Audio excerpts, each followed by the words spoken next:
Incoming National Security Advisor Mike Waltz joins us now. Mike, what have you learned about this horrific tragedy, this terrorist attack, and what do you think that needs to be done now as you prepare to come in a new administration to protect the nation from further attacks? Well, thank you, Griff. And look, here's the bottom line. The terrorists around the world, ISIS, Al-Qaeda, and their offshoots, didn't get the memo that the war on terror is over. They still hate us. They are plotting and planning to attack us. And we have to be on maximum guard. We have kept President Trump informed throughout the last 24, 48 hours. And look, two things. One, we've got to take a hard look at our defenses. First and foremost, close our border, where we've had over 300 people on the terrorist watch list traverse our border in the last years, number one. Number two, I'll remind everyone, just in the last year, we had 8 ISIS operatives rolled up, surveilling sites to hit in 3 different cities. A number of them from that cell are still unaccounted for, based out of Tajikistan. And then there's the defensive aspect of this, the law enforcement and intelligence, and then there's the offensive aspect. And taking a hard look at our strategy overseas, our posture, our basing for our special operators and our intelligence operatives to keep a lid on ISIS, Al-Qaeda, and others, whether it's Afghanistan, Iraq, Syria, and other places where they may be plotting and planning to hit us. You know, Congressman, I want to put, if you could put your door kicker hat back on as a Green Beret. When I talk with people in the community, when I talk with law enforcement, they all tell me the same thing. We're focused on the wrong things. We're not focusing on the threats to this country right now. Are you hearing that as well? That they look at yesterday as a mission failure. We had Americans that died.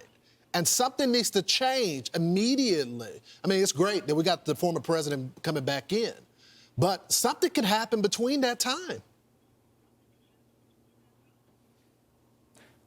You know, you're absolutely right, but I want to echo others in praising law enforcement that literally ran to the sound of gunfire, ran into a hail of bullets, and stayed engaged and took this son of a, just took him out. Right. And you're right. It was a failure. We need to look at whether we had intel indicators. We need to look at, how he was radicalized online. I'm particularly interested. We'll be looking to the National Counterterrorism Center. Was he externally planned, plotted, and directed from ISIS operatives overseas, or was this truly homegrown? If it was homegrown, then was there some type of imam, mosque, or other type of radicalization element that is not only radicalizing him, but others internally? But again, guys, I can't emphasize enough, close the border, secure our sovereignty, and that is completely unacceptable. The entire world knows that we have an open border. They intend to hit us, and they are pushing people into our interior to do just that. And they know that if we're looking internally at ourselves, we can't be defending ourselves abroad. So that entire counterterrorism strategy, particularly now that they have a caliphate again in Afghanistan, where ISIS and Al-Qaeda are brewing, we just have to do a complete day one relook. Hey, Congressman Sandra here. So as this story moves forward and hour by hour, we anticipate that we will get more information about all of this. As the incoming National Security Advisor, what is it that you're going to be looking for as the feds start to give us more information? Well, number one, that external plotting versus internal radicalization, how that happened. Number two, I find it an amazing coincidence, but I don't think it is a coincidence, that you had 2 attacks renting from the same site, both veterans, that you could have a more radicalized and broader cell. Don't forget, you also had an Afghan that was stopped from making election day attacks. So this is why getting President Trump's cabinet in is so important.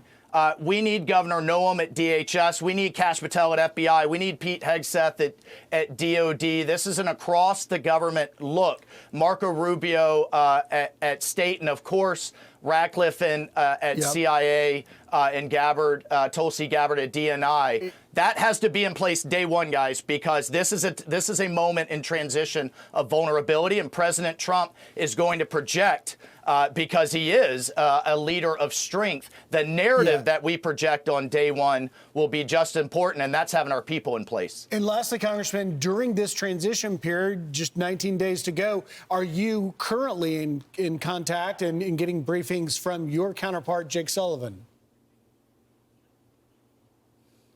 I have been in contact with Jake Sullivan, the current national security advisor, through the last 24 hours. They are trying to piece together information, but we're not waiting on what we're just getting from this White House. Everybody has their feelers out so that we keep President Trump as informed as possible. And I can tell you what, he is ready to go day one, 19 days to go.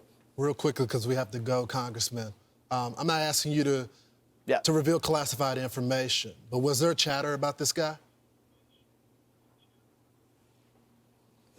Not that I've been briefed, not that we know of at this point. But again, we've got to look. The National Counterterrorism Center, that's one of the reasons they exist, and our intel community is fully engaged to see what was going on from abroad. Congressman, appreciate your time today. Sir. Thank you, Congressman.